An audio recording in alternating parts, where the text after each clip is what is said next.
Сәлеметсіздер ме, құрметті ұстаздар мен оқушылар. Сіздермен апта жаңалықтары, мен Абдирова Дильназ. Мектебімізде 8 ақпан күні Балтабаева Әйгерім және Достанбаева Ақбота апайларымыздың ұйымдастыруымен әлем математика тілімен бейнеленген атты математика апталығының ашылуы өткізілді. 5-ші сыныптар арасында Достанбаева Ақбота апайымыздың ұйымдастыруымен математикалық дәмхана сайысы өтті. 6-ші сыныптар арасында Абдибаева Гүлжанат апайымыздың ұйымдастыруымен математикалық тартыс сайысы өткізілген. 7-ші сыныптар арасында Намазбаева Алтынгүл және Батырбекова Күләнда апайларымыздың ұйымдастыруымен әлемді бірге зерттеу сайысы өткізілген болатын. 8-ші сыныптар арасында Ержан Айболат ағайымыздың ұйымдастыруымен математика патшалығына саяхат сайысы өтті. 9-ші сыныптар арасында Абджаппарова Айсара, Жақсылықова Гүлзира және Кірбасова Жанар апайларымыздың ұйымдастыруымен математикалық пирамида сайысы өткізілді. 10-ші, 11-ші сыныптар арасында Дүйсенбаева Сәуле және Балтабаева Әйгерім апайларымыздың ұйымдастыруымен математикалық сауаттылық, логикалық есептер тартысы сайысы өткізілген болатын. Мен Кенжеғалиев Данияр.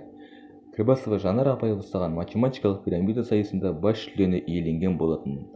Сайыс өте қызықты және тартысты өтті. Осы жүлдені иеленгеніме бізге алгебра геометрия пәнінен беретін Кірбасова Жанар апайдың қосқан үлесі өте зор. Және мен алдыда болатын математикалық сайыстарда осындай жүлделі орындарды алуға тырысамын. 8 ақпан күні Қабатова Индира апайымыздың шақыруымен жастар ресурстық орталығында мектеп парламенті арасынан жастар парламентін құру мақсатында жиын өткізілді. 10 ақпан күні мектеп парламентінің ұйымдастыруымен және Сакетчанова Аида, Есіркеева Әсел апайларымыздың жетекшілігімен біздің палата шетелде оқу дұрыс деп есептейді тақырыбында дебат өткізілді. 11 ақпан күні тәлімгер Байдарахманова Гүлжана апаймен жас ұлан ұйымының мүшелері көңілді үзіліс акциясын ұйымдастырды. Үзіліс уақытында әртүрлі ойындар ойнады.